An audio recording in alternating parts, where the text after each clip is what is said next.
الحمدللہ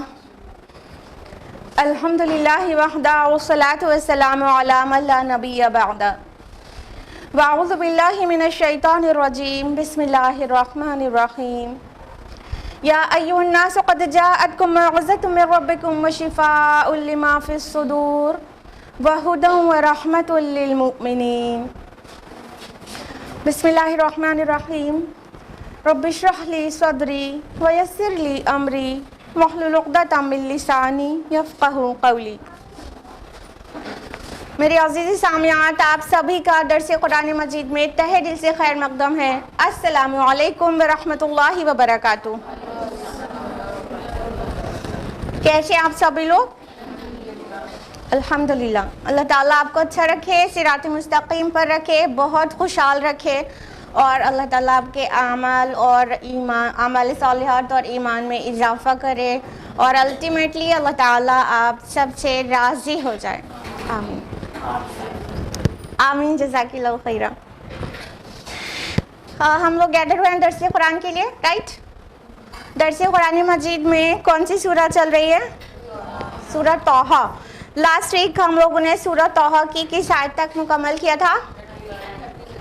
ایگزیکٹلی آیت نمبر 39 تک، اور آج ہم لوگ آیت نمبر 40 آنورڈس تفصیل سے جانیں گے، لیکن اس سے پہلے کیا؟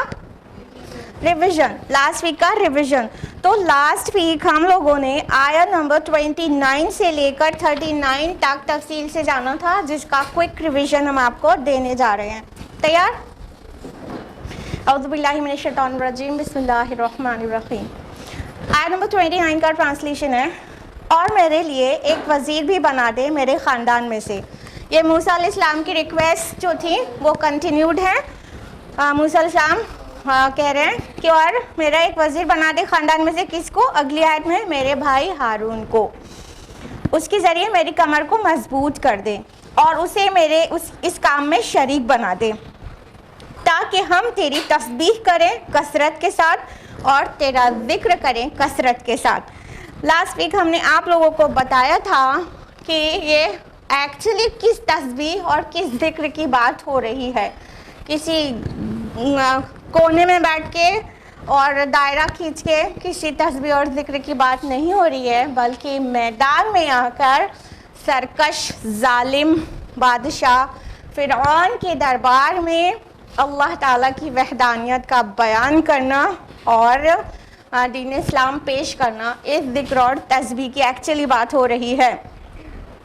آیت نمبر 35 کا ٹرانسلیشن ہے، یقیناً تو ہمیں دیکھ رہا ہے۔ آیت نمبر 36 فرمایا، اے موسیٰ تمہیں عطا کیا گیا جو تم نے طلب کیا۔ تو موسیٰ علیہ السلام کے اوپر جیسے اللہ رب العالمین کی نوازشیں ہیں وہ دیکھتے ہی بنتا ہے۔ جو ریکویسٹ تھیں سب بس موسیٰ علیہ السلام ایک کے بعد ایک اپنی ریکویسٹ رکھتے گئے اللہ سبحانہ و تعالیٰ کے سامنے۔ جیسے انہیں پروفٹ میسنجر اناؤنس کیا گیا تھا، ویسے انہوں نے اپنی ساری ریکویسٹ رکھ ڈالی، اور اللہ تعالیٰ نے کہا گرانٹڈ، اے موسیٰ جو کچھ آپ نے مانگا آپ کو دیا گیا۔ آگے اللہ تعالیٰ نے اپنے احسانات یاد دلانے لگے، اور وہ بھی کنٹینیوڈ ہے لگاتار۔ آیت نمبر 37، اور ہم تم پر احسان کر چکے ہیں ایک مرتبہ پہلے بھی، جب ہم نے تمہاری والدہ کی طرف وحی کی تھی جو وحی اب تمہیں کی جا رہی ہے۔ تو اب اللہ رب العالمین موسیٰ علیہ السلام کے اوپر اس سے پہلے بھی جو بھی بلیسنگز رہ چکی ہیں وہ اللہ تعالیٰ یاد دلا رہے ہیں موسیٰ علیہ السلام کو کہ اے موسیٰ تم کو تو ہم نے مطلب کتنے نازوں سے کہاں پلوایا ہے، تم دیکھو تمہارے ساتھ بچپن سے کتنے احسانات میرے جڑے ہوئے ہیں، تو اب ہم تم کو کیسے چھوڑ دیں گے؟ جو تم مانگ رہے ہو سب دیں گے، اور تمہارے ساتھ ہم ہیں۔ آگے فرمایا کہ آیت نمبر 39 کا ٹرانسلیشن کہ اس کو ایک صندوق میں بند کرو، پھر اسے دریا میں ڈال دو، چنانچہ دریا اسے ساحل پر ڈال دے گا، اور وہاں اسے اٹھا لے جائے گا وہ جو میرا دشمن ہے اور اس کا بھی دشمن ہے، یعنی بچے کا اور موسیٰ علیہ السلام کا انفیکٹ۔ اور اے موسیٰ میں نے تم پر اپنی محبت کا پرتو ڈال دیا تاکہ تم کو پالا جائے میری آنکھوں کے سامنے۔ تو اللہ تعالیٰ نے سب سے پہلے وہ والا احسان یاد دلایا، جیسے ہی موسیٰ علیہ السلام پیدا ہوئے تھے تو اللہ تعالیٰ نے کیا احسان کیا تھا ان کے اوپر کہ سارے بنی اسرائیل کے لڑکوں کو قتل کر دیا جاتا تھا، لیکن موسیٰ علیہ السلام کو کس انوکھے انداز سے اللہ تعالیٰ نے موسیٰ علیہ السلام کو محفوظ کیا اور اس محل میں پرورش کرایا جو دشمن تھا موسیٰ علیہ السلام کا بھی اور اللہ تعالیٰ کا بھی دشمن تھا. لاسٹ ویک ہم نے آپ کو بتایا تھا کہ اللہ تعالیٰ کا دشمن کس معنی میں اور موسیٰ علیہ السلام کا دشمن کس وجہ سے. تو یہ ہو گیا آیت نمبر 39 تک کا ریویژن. اب ہم لوگ آیت نمبر 40 آنورڈز تفصیل سے جانیں گے انشاءاللہ.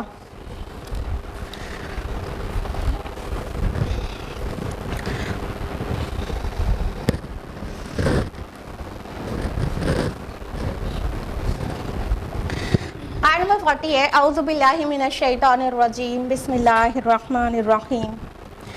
اذ تمشی اختک، جب تمہاری بہن چلتی جا رہی تھی، فَتَقُولُ هَلْ أَدُلُّكُمْ عَلَىٰ مَنْ يَكْفُلُهُ، تو اس نے کہا میں تمہیں بتاؤں اس خاندان کے بارے میں جو اس کی کفالت کرے. فَرَجَعْنَاكَ إِلَىٰ أُمِّكَ كَيْ تَقَرَّ عَيْنُهَا وَلَا تَحْزَنَ، تو یوں ہم نے لوٹا دیا تمہیں تمہاری والدہ کی طرف تاکہ اس کی آنکھیں ٹھنڈی رہیں اور وہ غم نہ کھائے. وَقَتَلْتَ نَفْسًا، اور پھر تم نے ایک شخص کو قتل کر دیا.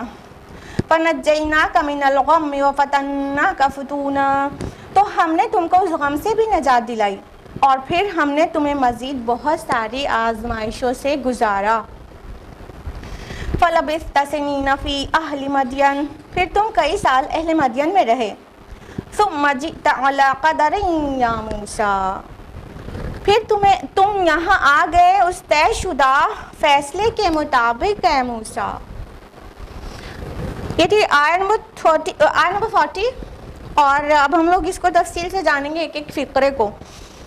تسلسل بنانے کے لیے آپ وہ چیزیں ساری مائنڈ میں ریکال کر لیجئے کہ کس طرح موسیٰ علیہ السلام کو ڈال دیا گیا تھا نائل ریور میں. پھر وہ نائل ریور بہتی ہوئی جا رہی تھی اور فرعون کے محل کے پاس سے گزر رہی تھی اور آسیہ اور فرعون وہاں پر سیر کے لیے گزرتے تھے شام کو. تو وہاں پر آ کر وہ باکس جس میں موسیٰ علیہ السلام تھے وہ ٹھہر گیا تھا. تو جب وہ آسیہ اور فرعون کو وہ باکس ملا تو آسیہ کا دل چاہا کہ اتنا خوبصورت اور پیارا بچہ اسے وہ پال لے اور فرعون کو اس نے کنونس کر لیا. تو آسیہ بچے کو اٹھا کر محل میں لے جاتی ہے اور اتنا زیادہ اللہ تعالیٰ نے انہیں خوبصورت بنا دیا تھا، اتنا کیوٹ انف تھے موسیٰ علیہ السلام کہ مطلب کہ کوئی بھی دیکھتا تو اس کے بہت زیادہ پیار آ جاتا. تو اتنے ظالم بادشاہ کو بھی اس بچے کے اوپر پیار آ گیا سبحان اللہ. تو اللہ تعالیٰ نے کیسے پلان کیا؟ وَمَكَرُوا اللَّهُ وَاللَّهُ خَيْرُ الْمَاكِرِينَ، وہ بھی پلان کرتے ہیں اور اللہ بھی پلان کرتا ہے اور اللہ بیسٹ پلانر ہے. سورہ آل عمران کے نمبر 54 میں اللہ تعالیٰ نے واضح کیا ہے کہ جو بھی اللہ تعالیٰ کے دشمن پلان کریں گے وہ جیسے بھی چاہیں پلان کریں لیکن اللہ بیسٹ پلانر ہے.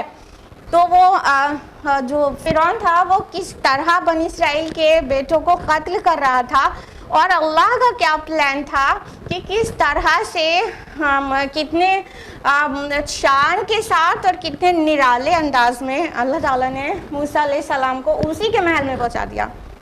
تو جب موسیٰ علیہ السلام پہنچے بیبی موسیٰ علیہ السلام پہنچے محل میں تو وہاں جو بھی شاہی داعیہ تھیں اور وہ جتنے بھی مطلب فیڈ کرانے والی لیڈیز تھیں یعنی جن کے بچے چھوٹے تھے یا تو پریگننٹ تھیں تو وہ سب کو فیڈ کرانے کی سب سے کوشش کی گئی موسیٰ علیہ السلام کو لیکن کسی کا بھی مطلب فیڈ ہی نہیں کر رہے تھے موسیٰ علیہ السلام.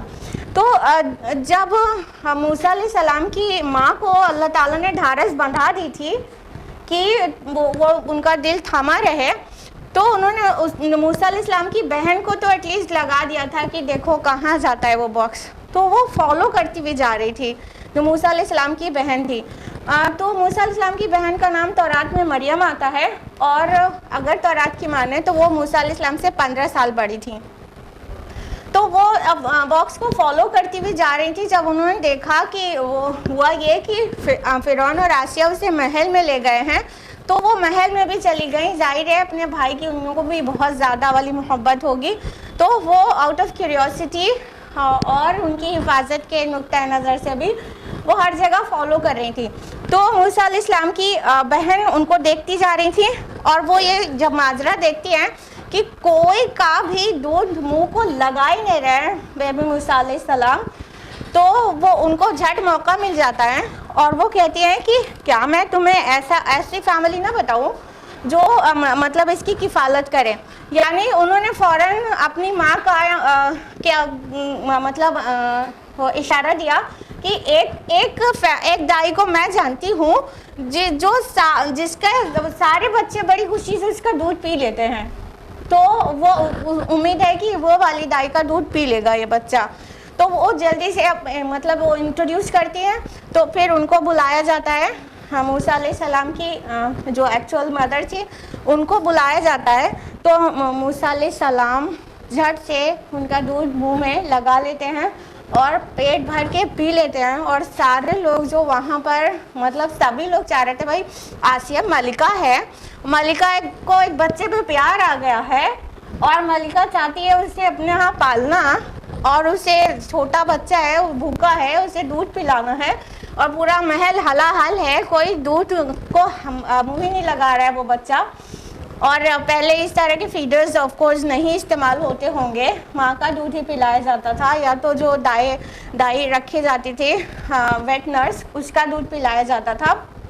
تو بہرحال کسی کا بھی دودھ منہ کو لگا ہی نہیں رہے تھے, تو اللہ تعالیٰ نے وہ سب کا دودھ موسیٰ علیہ السلام پر حرام کر دیا تھا. یعنی کسی کو مطلب منع تھا, اس چھوٹے سے بچے کو منع تھا کہ وہ کسی کا بھی دودھ منہ کو لگائے.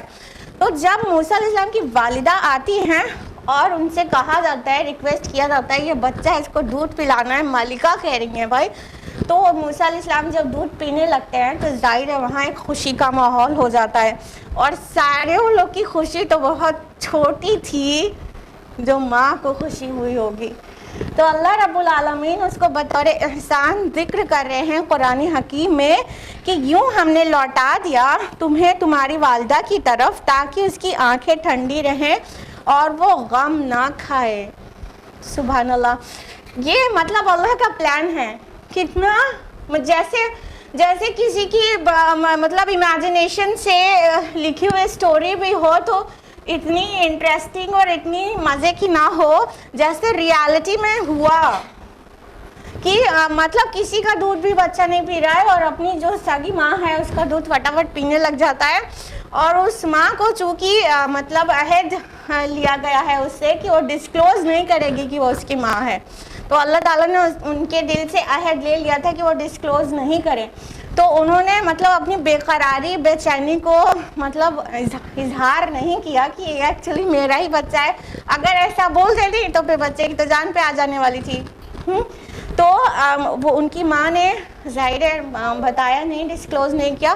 تو رات میں بہت ساری تفصیلات آتی ہیں اس کے متعلق, اور موسیٰ علیہ السلام کی والدہ کے متعلق, اور فرعون کی بیوی جو قرآن نے ریکٹیفائی کیا ہے وہاں پر تورات میں فرعون کی بیٹی آئے الفاظ. تو بہرحال تو جب بیٹا ابھی اپنے بیٹے کو اپنے سے الگ دریا میں بہایا تھا اور ابھی اللہ تعالیٰ نے ان کو یہ واضح نہیں کیا, تو ظاہر بات ہے کہ یہ واپس جو ہے تمہاری گود میں آئے گا, تمہارا ہی دودھ پیے گا. بس اللہ تعالیٰ نے ان کو ڈھارس بندھا دی تھی, انہوں نے ہمت کر کے وہ کام کر دیا تھا جتنا اللہ کی طرف سے وحی کیا گیا تھا. جو لفظ وحی آیا ہے لاسٹ ویک ہم نے آپ کو تفصیل سے بتایا بھی تھا اس وحی کا کیا معنی ہے, القاء یا الہام. تو بہرحال جب موسیٰ علیہ السلام ان کو دودھ پینے لگتے ہیں تو ظاہر ہے ماں کا دل ٹھنڈا ہو جائے گا, اس کی آنکھیں ٹھنڈی ہو جائیں گی. اولاد والدین کے لیے آنکھوں کی ٹھنڈک ہے نا.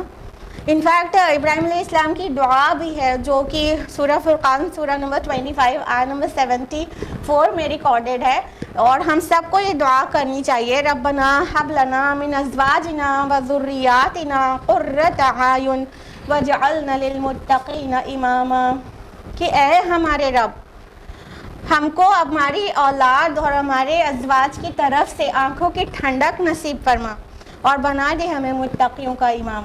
تو ایکچولی اولاد نا والدین کی آنکھوں کی ٹھنڈک ہوتے ہیں, coolness of eyes, comfort of eyes. اب اپنے بچے کو خوش دیکھ کر ماں کی آنکھیں ٹھنڈی ہوتی ہیں، اپنے بچے کو کا پیٹ بھر کے ماں کی آنکھیں ٹھنڈی ہوتی ہیں، اور اپنے بچے کو اپنے گود میں کھلا کے ماں کی آنکھیں ٹھنڈی ہوتی ہیں۔ لہٰذا وہ ظاہر بات ہے کہ گود کے بچے کو اپنے سے الگ کرنا پڑ جائے تو کتنا ممتا کو کتنا بڑا مطلب جھٹکا لگے گا، کتنا بڑا غم لاحق ہوگا ایک ماں کو، اور پھر گود سے ابھی چھینا ہوا بچہ تھوڑی دیر میں پھر اپنی گود میں آ جائے تو کیسی خوشی ہوگی، کیسا جشن کا ماحول ہوگا دل کے اندر۔ وہ جشن اپنا اندر کا جو جشن ہے اور خوشی ہے وہ کسی کے ساتھ شیئر نہیں کر سکتی تھی، بٹ وہ ہر ایک ماں کو اور جو ماں نہیں ہے ان کو بھی آسانی سے اندازہ لگایا جا سکتا ہے کہ ان کو کتنی زیادہ خوشی ہوئی ہوگی اور وہ کس قدر ان کی آنکھیں ٹھنڈی ہو گئی ہوں گی کہ میرا بچہ میرا ہی دودھ پی رہا ہے، میری آنکھوں کے سامنے پلے گا، میری گود میں، اور وہ چونکہ وہ ملکہ کی طرف سے یہ دائی مقرر ہوئی ہے تو اس کی نوازشیں اور اس کی اٹینشن بھی ان کے اوپر ہوں گی کہ مطلب وہ اتنا خاص بچے کو دودھ پلا رہی وہ، تو بس انہیں یہ ڈسکلوز نہیں کرنا تھا یہ میرا ہی بچہ ہے، ادروائز بچہ ان کی گود میں اتنی جلدی آ چکا تھا۔ مطلب کسی کا بچہ اگر بچھڑ جائے تو پھر پتہ نہیں کتنے سال کے بعد ملے، وہ الگ سین ہے، لیکن ابھی دل پہ کلیجے پہ پتھر رکھ کر اللہ تعالیٰ کا جیسا حکم تھا اس کو مان کر اس کو اپنے سے الگ کیا تھا، اور ایک بھی فیڈ لینے سے پہلے وہ واپس اپنی گود میں آ گیا، سبحان اللہ۔ تو اس کو اللہ تعالیٰ نے موسیٰ علیہ السلام کو احسان یاد دلانے میں اس بات کا بھی ذکر کیا۔ اب بظاہر تو یہ لگتا ہے کہ یہ تو احسان تھا موسیٰ علیہ السلام کی ماں کے اوپر، تو موسیٰ علیہ السلام کے لیے جب اللہ تعالیٰ کہہ رہے ہیں ہم نے تم پر اور بھی احسان کیے ہیں موسیٰ، اور پھر یہ والی بات کا ذکر کر رہے ہیں، تو اس سے کیا پتہ چلتا ہے؟ ایکچولی اگر پیرنٹس خوش ہیں تو یہ بچوں کی خوشی ہے، اور اگر بچے خوش ہیں تو یہ پیرنٹس کی خوشی ہے۔ تو جیسے ایک اولاد کو پلتے پھولتا دیکھ کر ماں باپ کی آنکھیں ٹھنڈی ہوتی ہیں، انہیں خوشی ملتی ہے، اسی طرح ہونا تو یہی چاہیے، اور ہر جگہ نہیں ہوتا، یہ افسوس کی بات ہے کہ ماں باپ کی خوشی میں بھی بچوں کی خوشی ہونا چاہیے۔ یہ دیکھیں ہم نے بہت بڑی بات کہی ہے، ہونا یہی چاہیے لیکن ہوتا نہیں ہے ہر جگہ۔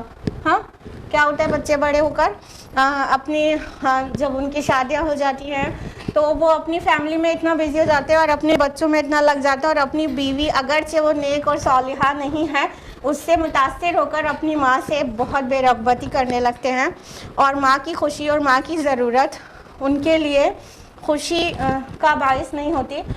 یہ بہت عجیب بات ہے، جبکہ ہونا تو یہی چاہیے نا کہ ماں باپ کی خوشی میں بچوں کی بھی خوشی ہونا چاہیے، جس طرح ہر قیمت پہ بچوں کی خوشی میں ماں باپ کو خوشی ہوتی ہے۔ جب بچہ کہیں کامیاب ہوتا ہے تو ماں کو ایسا لگتا ہے وہ جیت گئی ہے، جب بچے کو ترقی ملتی ہے تو ماں کو لگتا ہے کہ اس سے بڑی ترقی اس کو زندگی میں کبھی نہیں ملی۔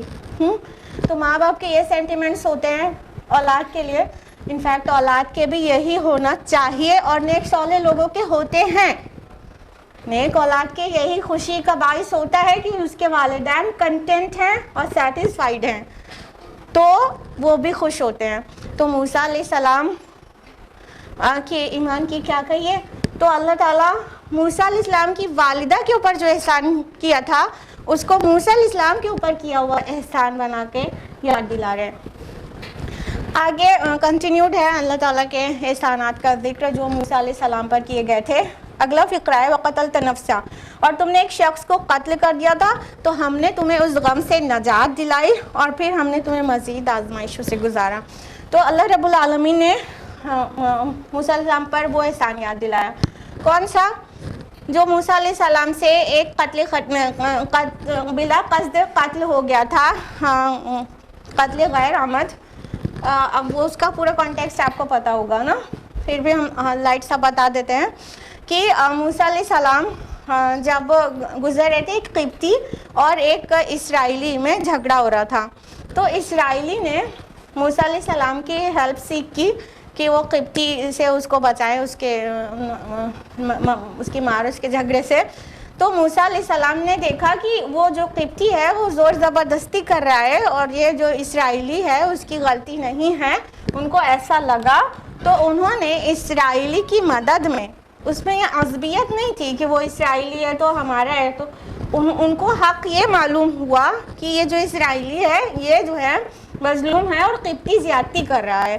تو انہوں نے مظلوم کی مدد میں قبطی کے اوپر ایک مکہ رسید کیا. پھر وہ تو موسیٰ علیہ السلام کا مکہ تھا. وہ کس کا مکہ تھا؟ موسیٰ علیہ السلام کا مکہ تھا. کیا ہوا؟ قبطی وہیں ڈھیر ہو گیا. اب یہ قتل عمد تو تھا نہیں، قتل غیر عمد تھا. انہوں نے ہرگز نہیں چاہتے اس کو جان سے مار دیں. انہوں نے تو بس ایک مکہ لگایا تھا اور وہ بلا قصد قتل ہو جاتا ہے. پھر موسیٰ علیہ السلام کو جو غم پہنچتا ہے کہ یہ انہوں نے کیا کیا، یہ ان سے کیا ہو گیا، قرآن نے اس کا تذکرہ کیا ہے کہ موسیٰ علیہ السلام بہت زیادہ غمگین ہو جاتے ہیں اس بات سے کہ اتنا بڑا مطلب گناہ ہو گیا ان سے. قتل غیر عمد تو تھا لیکن تھا تو قتل. اور ایک کوئی بھی شریف النفس انسان اور ایمان جس کا پختہ ہو اس کو کتنا زیادہ مطلب رنج ہوگا اگر اس کے ہاتھ سے کسی کا قتل ہو جائے. تو موسیٰ علیہ السلام کو بہت ہی زیادہ غم پہنچا دو طرح سے. اب یہاں پتہ کہ غم لفظ آیا فنجیناک من الغم میں، ہم نے تم کو غم سے نجات دلائی. تو عربی میں غم کا معنی ہوتا ہے اندھیرا. غمام کہتے ہیں نا ایک دم بلیک کلاؤڈس کو، تو اندھیرے کو کہتے ہیں غم. تو یہ جو غم ہے جب انسان سیڈ ہوتا ہے تو ہر طرف اندھیرا ہی تو چھا جاتا ہے نا، اندھیرا ہی سا تو فیل ہوتا ہے، کہیں روشنی کی کرن نظر نہیں آتی اور انسان ایک دم سیڈ ہے، like every thing is in dark. تو موسیٰ علیہ السلام بالکل اندھیرے میں چلے گئے تھے، مطلب اتنا غم میں ڈوب گئے تھے کہ ان سے کیا ہو گیا. تو ایک تو اللہ تعالیٰ کا خوف تھا جس بات کا انہیں تکلیف تھی کہ مطلب میں اپنے رب کو کیا منہ دکھاؤں گا، مجھ سے اتنا بڑا گناہ ہو گیا. اس کے لیے انہوں نے ریپینٹ کیا، اللہ تعالیٰ سے خوب توبہ کیا، خوب استغفار کیا اور اللہ تعالیٰ نے ان کی توبہ قبول کر لی. تو ایک تو یہ ہے ریلیف ان کا اس غم سے کہ وہ جو ان کی سیڈنس تھی اور وہ جو ان کے ڈارک ہو گیا تھا سب کچھ ان کے سامنے، تو ان کی جو گریف تھی اللہ تعالیٰ نے اس سے کس طرح نجات دی کہ انہوں نے توبہ کی تو اللہ نے قبول کی توبہ اور انہیں معاف کر دیا. اور دوسرے ٹائپ کا جو غم تھا وہ کیا تھا کہ حکومت کی طرف سے وہ کسی مطلب چارج ان کے اوپر آ چکا تھا کہ ایک قبطی کا قتل ہو گیا ہے، اور موسیٰ علیہ السلام کی اتنا انصاف پسند اور شریف النفس انسان تھے ہی، ظاہر سی بات ہے. تو وہ جب بھی بنی اسرائیل کو دیکھتے تھے ظلم و ستم سہتے ہوئے تو ان کی طرف سے بولتے تھے اور ان کے اوپر یہ فرعون اور فرعونی لشکر جو بھی ظلم کرتے تھے اور ان کے ساتھ جیسا دوگلا برتاؤ کرتے تھے، جیسے بڑے بڑے مطلب جان لیوا مشقتیں ان سے لیتے تھے، تو اس کے خلاف موسیٰ علیہ السلام بولنے لگے تھے. اور پورے رعایا میں مطلب یہ چرچا تھا کہ موسیٰ بڑا سائیڈ لیتا ہے بنی اسرائیل کا. تو یہ چیزیں وہ وہاں پہ پھیل چکی تھی، وہ جوان ہو چکے تھے، بچپن کی بات تو ہے نہیں، تو تب تک وہ یہ چیزیں عام ہو ہی چکی تھیں. تو اب جب ایک قبطی کا قتل ہو گیا تو ان کے لیے بہت آسانی سے موسیٰ علیہ السلام کے خلاف ان کو سزا دینا یا ان کو قتل کرا دینا ان کے لیے بہت آسان ہو گیا. تو موسیٰ علیہ السلام کو دوسری گریف جو تھی وہ یہ تھی کہ اب فرعون کی جو حکومت کا جو سزا ہوگی اس سے میں اپنے کو کیسے بچاؤں گا.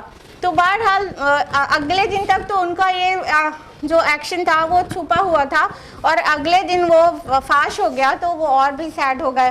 اور اس سیڈنس سے، اس گریف سے موسیٰ علیہ السلام کو اللہ تعالیٰ نے کس طرح نکالا کہ ان کو مدین کی طرف رخ کرنے کی رہنمائی کی. تو وہ وہاں سے نکل کر مدین کی طرف چلے گئے اور وہاں پر وہ محفوظ تھے. گئے تھے, اور پورا سین تو آپ نے سورہ قصص میں پڑھا ہی ہوگا کہ گئے تھے تو کس حال میں تھے, کتنا تھکے ہوئے تھے, کوئی پرسانی حال نہیں, کچھ نہیں, ایک پیڑ کے نیچے بیٹھ کر اللہ تعالیٰ سے دعا کر رہے تھے, اور اللہ تعالیٰ نے وہ اسی وقت سمجھ لیجئے دعا کو سن لیا, اور وہ جو 2 خواتین نے اپنے جانوروں کو پانی پلانے کی پلوایا تھا, مطلب موسیٰ علیہ السلام نے خود چاہا تھا کہ ان کی ہیلپ کر دیں, تو اس طرح سے ان کو ایک فیملی کا پروٹیکشن مل چکا تھا. تو اس طرح سے اللہ تعالیٰ نے اس غم سے جو کہ حکومت کی طرف سے تھا موسیٰ علیہ السلام کو نجات دی. ٹھیک ہے, تو یہ دونوں طرح کے جو غم تھے, ایک اللہ کا خوف تھا تو اللہ تعالیٰ نے توبہ قبول کی, اور دوسرا حکومت کا خوف تھا تو اللہ تعالیٰ نے مصر سے سیفلی ان کو مدین پہنچا دیا, اور وہاں ایک فیملی کا پورا ایک پروٹیکشن, اور بلکہ وہیں نکاح بھی ہو گیا تھا. کہتے ہیں کہ شعیب علیہ السلام تھے جن کی ڈاٹرز تھی, لیکن اس بات کی کوئی تحقیق نہیں ہے کہ وہ شعیب علیہ السلام تھے وہ شخص, اور ان کی ڈاٹر کے ساتھ موسیٰ علیہ السلام کا نکاح ہوا تھا. کئی مفسرین لکھتے ہیں شعیب علیہ السلام تھے, لیکن یہ بات کوئی تحقیق سے پتہ نہیں چلتی ہے. تو اللہ تعالیٰ نے اس اپنی بلیسنگ کا, اس اپنے احسان کا بھی یاد دلایا موسیٰ علیہ السلام کو, اور پھر فرمایا تم کئی سال اہل مدین میں رہے. تو آپ کو پتہ ہے کہ جب وہاں موسیٰ علیہ السلام مدین میں جب اس فیملی سے کانٹیکٹ میں آئے تھے, تو ان لوگوں نے, وہ جو بھی شیخ تھے, شعیب علیہ السلام کہا جاتا ہے, پتہ نہیں تھے کہ نہیں تھے, بہرحال وہ جو بھی مدین کے جو شیخ تھے انہوں نے یہی شرط رکھی تھی کہ ٹھیک ہے وہ مطلب ان کو اپنے پروٹیکشن میں لے سکتے ہیں, اس کے لیے وہ اپنی بیٹی کا نکاح بھی ان کے ساتھ کر سکتے ہیں, اس کے بدلے میں ان کو منیمم 8 ایئرز تک وہاں پر سرو کرنا ہوگا, اور اگر 8 کا وہ 10 ایئرز کر دے تو وہ ان کی طرف سے ہوگا. تو 8 to 10 ایئرز وہاں پر مدین میں ان کو ٹھہرنا تھا. تو 8 سے 10 سال, کیونکہ 8 سال کے تو وعدہ تھا, 8 پہ کہا تھا 2 سال اور آپ بڑھا دیں گے تو آپ کی مرضی ہے. تو 8 سے 10 سال موسیٰ علیہ السلام مدین میں ٹھہرے تھے. تو اللہ تعالیٰ نے یہاں پر فرمایا کہ تم کئی سال اہل مدین میں رہے, یعنی ان کا مدین میں رہنا کتنا ان کے لیے ریکوائرڈ تھا, کیونکہ یہاں ان کی جان کو خطرہ تھا مصر میں. پھر اللہ تعالیٰ نے فرمایا کہ ثم جئت علی قدر یا موسیٰ, سبحان اللہ, تم یہاں آ گئے ایک طے شدہ فیصلے کے مطابق اے موسیٰ. یعنی اے موسیٰ یہ الٹپ نہیں تھا جو کچھ ہوا تمہارے ساتھ. کہاں سے بگن کیا گیا کہ ان کی پیدائش ہوتی ہے, انہیں دریا میں ڈال دیا جاتا ہے, وہاں سے اللہ تعالیٰ بلیسنگز اپنی یاد دلا رہے موسیٰ علیہ السلام کو. اور کب یاد دلا رہے ہیں؟ موسیٰ علیہ السلام مدین سے 8 یا 10 سال پورے کر کے لوٹ رہے ہیں مصر کی طرف. بیچ میں ان کو وحی آ جاتی ہے, وہ رسول ڈکلیئر ہو جاتے ہیں, ان کو ایک اپوائنٹ کر دیا جاتا ہے کہ جانا ہے فرعون کی طرف دعوت لے کر, تم اللہ کے رسول ہو. تو یہاں پر اللہ تعالیٰ فرما رہے ہیں کہ تم یہاں آ گئے ایک طے شدہ فیصلے کے, ایک قدر کے اوپر اے موسیٰ.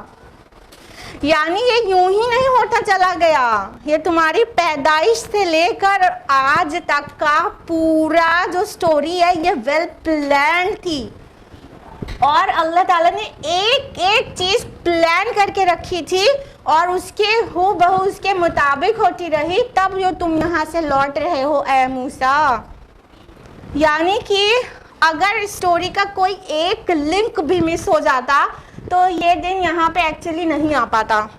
ٹھیک ہے, کوئی ایک لنک مس ہو جاتا, مطلب کہ موسیٰ علیہ السلام کی پیدائش ہوئی بنی اسرائیل میں, ہاں, اور وہاں پر اگر ڈسکلوز ہو جاتا اسرائیلی کا ایک اور بچہ پیدا ہوا ہے تو اس کو قتل کر دیا جاتا, تو وہاں پہ ڈسکلوز نہیں ہونے پایا.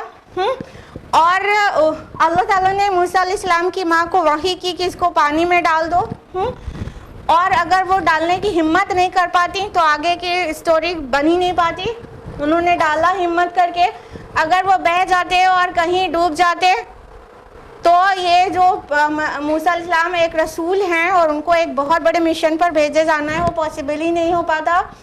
اور اگر وہ فرعون خود نہیں اٹھا لیتا, کوئی اور بھی اٹھا لیتا تو بھی دیکھ لیا جاتا کہ اسرائیلی کا بچہ قتل کر دیا جاتا. اور اگر وہاں پر موسیٰ علیہ السلام کی جو دودھ پلانے والی کوئی اور ہوتی تو وہاں موسیٰ علیہ السلام کی ماں کو آنکھوں کی ٹھنڈک نصیب نہیں ہوئی ہوتی، اور اس طرح موسیٰ علیہ السلام کی ایسی شان سے پرورش نہیں ہوئی ہوتی. سبحان اللہ. کہاں تو اس کی جان کو خطرہ ہے کسی کی، اور کہاں محل میں اس کی پرورش ہو رہی ہے. تو اس طرح، اور اگر موسیٰ علیہ السلام کے ہاتھ سے اس قبطی کا قتل نہیں ہو جاتا تو وہ مدین نہیں جانے کا کوئی وجہ نہیں بنتی، اور وہ مدین نہیں جاتے تو ادھر سے لوٹنے کا کوئی مطلب نہیں تھا، تو پھر اس دن میدان طویٰ میں وہ حاضر نہیں ہوتے. اور اگر ان کی فیملی ان کے ساتھ نہیں ہوتی تو وہ اپنی فیملی کے لیے جو آگ لینا چاہتے تھے وہ اس روشنی کو دیکھ کر ادھر لپکتے نہیں، اور اللہ تعالیٰ سے ان کی گفتگو نہیں ہوتی. کہنے کا مطلب یہ پوری سٹوری ویل پلان تھی، یہ قدر کے اوپر ہوا ہے. اللہ تعالیٰ نے ہر چیز کا اندازہ مقرر کر رکھا ہے، اس پر چیزیں ہوتی ہیں. تو اللہ تعالیٰ نے موسیٰ علیہ السلام سے فرمایا کہ ارے موسیٰ، تم تو ایک قدر کے اوپر یہاں پر تم کو لایا گیا ہے، تم ایسے ہی الطف یہاں سے نہیں گزر رہے ہو، تم کو یہاں لایا گیا ہے اے موسیٰ. اس کے بعد جو انداز ہے سبحان اللہ کہیں دیکھنے کو نہیں ملے گا. وَاسْتَنَعْتُكَ لِنَفْسِي، اور میں نے تو بنایا ہے خاص تم کو اپنے لیے. سبحان اللہ. اللہ رب العالمین کہہ رہا ہے ایک بندے سے کہ تم کو تو میں نے اپنے لیے بنایا ہے. اگر یہ ہوتا لنفسی کی جگہ لامری بھی ہو سکتا تھا، لدینی بھی ہو سکتا تھا، کہ میں نے تم کو اپنے دین کے لیے بنایا ہے، اپنا حکم لگانے کے لیے بنایا ہے، اپنا مشن پہ اپوائنٹ کرنے کے لیے بنایا ہے.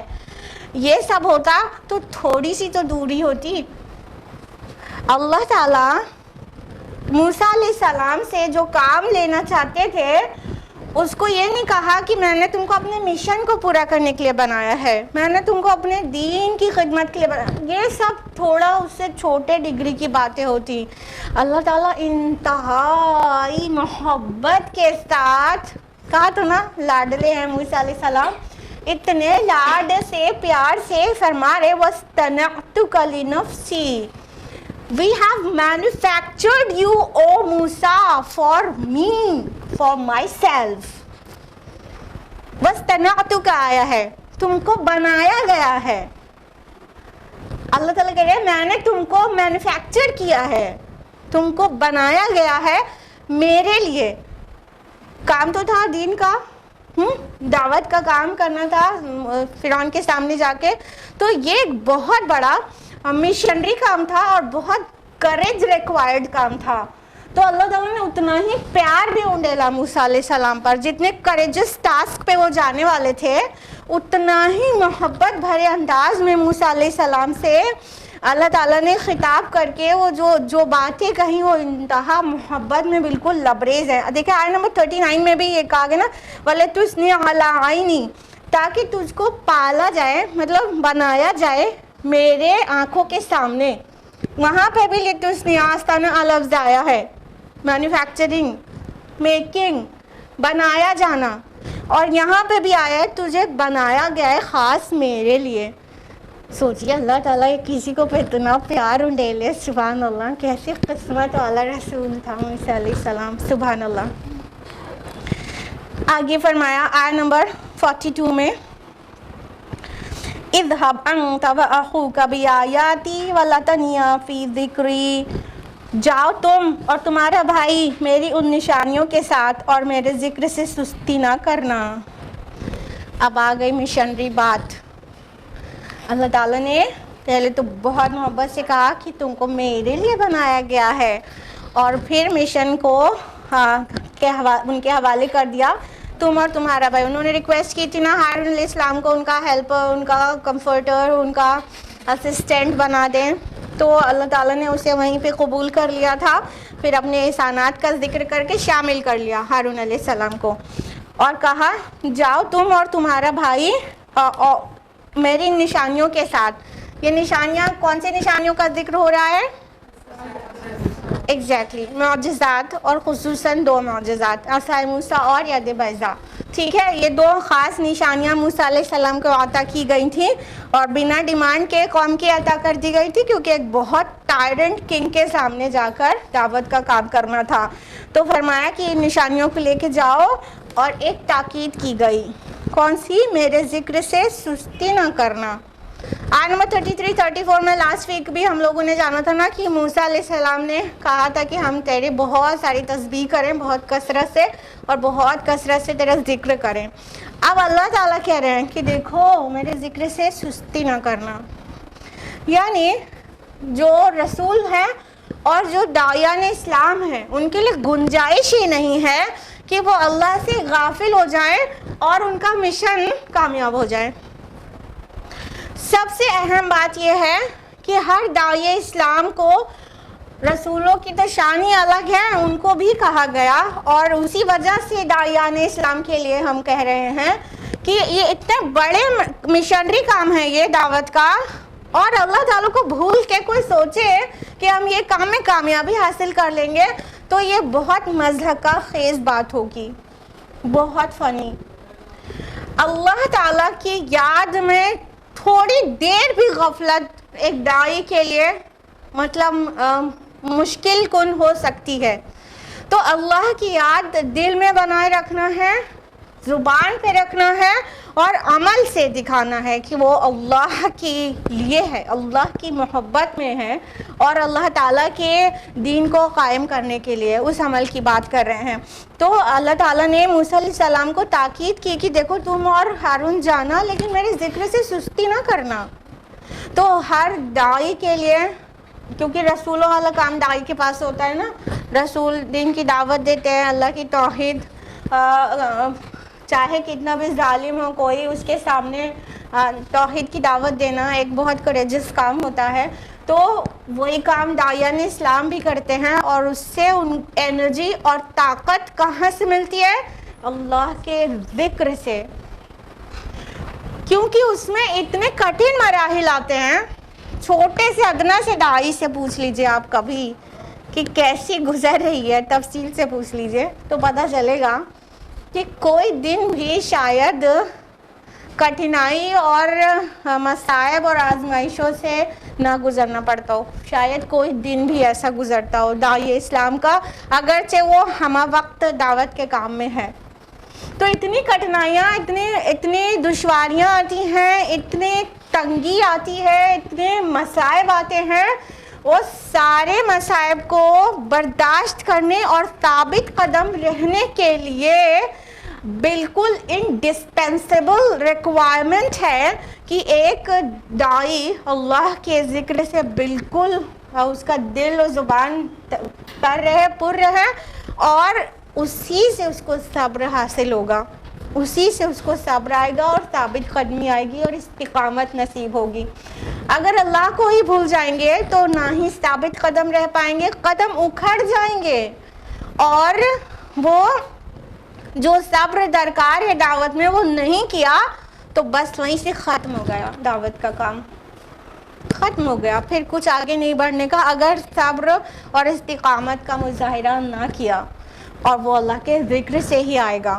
رسول اللہ صلی اللہ علیہ وسلم راتوں کو تہجد میں اتنی دیر تک کھڑے رہتے، اتنا لمبا قیام کرتے کہ ایوری باڈی نوز کہ آپ کے قدم مبارک میں سویلنگ ہو جاتی تھی. ہاں، جب کسی نے کہا کہ آپ کو کیا ضرورت ہے اتنا مطلب مشقت مول لینے کی، آپ تو بخشائے ہیں، تو کیا جواب تھا ہمارے پیارے نبی صلی اللہ علیہ وسلم کا؟ کیا جواب تھا؟ کیا میں شکر نہ کروں؟ یعنی ایک داعی کو اپنے رب کی شکر گزاری میں اور اس کے ذکر میں اتنی مشقت لینے کی ضرورت ہے.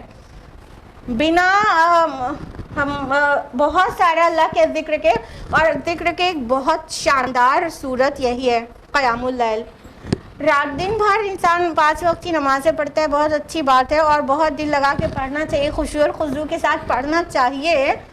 لیکن اتنی مشغولیت رہتی ہے ہر انڈیویجول کو، سراؤنڈنگ اسے اتنا زیادہ مطلب وہ کیے رہتی ہے، دماغ کو اتنا مطلب ایسا کیے رہتی ہے ہر کسی کے سراؤنڈنگ کہ وہ یکسوئی اور وہ قرب جیسے محسوس کرنا بہت دشوار ہو جاتا ہے. ہم یہ نہیں کہہ رہے گرانٹیڈ نہ لے لیجیے گا پلیز, 5 وقت کی نمازوں میں بھی پورا دل لگائیں, خشوع اور خضوع کے ساتھ ہی ادا کریں, لیکن مشغول رہتا ہے انسان تو اس میں کہیں نہ کہیں مائنڈ بہت زیادہ یکسوئی نہیں حاصل ہو پاتی دماغ کو. جب راتوں کو اٹھ کے انسان قیام کی حالت میں قرآن مجید کی تلاوت کرتا ہے اور کہیں کوئی مصروفیت دائیں بائیں نہیں رہتی, کہاں مشین میں نہ کپڑے پڑے رہتے ہیں نہ وہ وہاں پہ گوشت چڑھا رہتا ہے کچن میں, ہاں کہیں کچھ نہیں رہتا, بہت اچھا رہتا ہے سکون. تو اللہ تعالیٰ سے جو مطلب تعلق قائم ہوتا ہے رات کے وقت, وہ دن کے وقت تو ہو ہی نہیں پاتا, نہ عورت سے ہو سکتا ہے, نہ مرد سے, نہ بچے سے, نہ بوڑھے سے, سب کوئی نہ کوئی مصروفیت رہتی ہے دن میں. تو وہ رات کا جو ذکر ہے وہ بہت امپورٹنٹ رول پلے کرتا ہے صبر اور استقامت کا مظاہرہ کرنے میں. تو ہر داعی کو خصوصاً اور ہر مسلمان کو عموماً رات کے وقت اپنے رب کے ساتھ تنہائی اختیار کرنا چاہیے اور کثرت سے اللہ تعالیٰ کا ذکر کرنا چاہیے. یہ ہے وہ سیکرٹ جہاں سے دن بھر اتنے مصائب اور پریشانی جھیلنے کی طاقت ملتی ہے. اگر کسی کو آپ دیکھ رہے ہیں کہ کوئی بہت ایکٹیو ہے, کوئی بہت مشکلوں میں مسکراتا ہے اور دن بھر بہت اچھی طرح سے اپنے کام کو کر پا رہا ہے, اگر آپ کسی کو بھی ایسا دیکھ رہے ہیں, کوئی مومن بندہ ایسا کر رہا ہے, تو آپ پیچھے لگ جائیے اس کا سیکرٹ جاننے میں, ٹھیک ہے, اور الٹیمیٹلی آپ پائیں گے کہ یہ سیکرٹ یہ رات کا قیام. مطلب ہائی چانسز یہی ہیں کہ آپ کو وہ سیکرٹ ملے گی رات کے قیام کی, کہ طاقت وہاں سے ملتی ہے, انرجی وہاں سے ملتی ہے, اور ثابت قدمی وہاں سے آسان ہوتی ہے, صبر وہاں سے آسان ہوتا ہے رات کے قیام سے. ہم نے جانا ہے کسی کے بارے میں تو اس لیے ہم آپ کو بتا رہے ہیں. آپ لوگ بھی کوشش کیا کریے, اگر آپ کو کوئی بہت انرجیٹک اور بہت ایکٹیو اور بہت دن کا جذبہ اور کام کرتا ہوا نظر آئے تو پوچھا کریے یہ کیسے ممکن ہوتا ہے. ہم لوگ تو ذرا سے میں تھک جاتے ہیں, ہم لوگ تو ذرا سے میں ناصبرے ہو جاتے ہیں.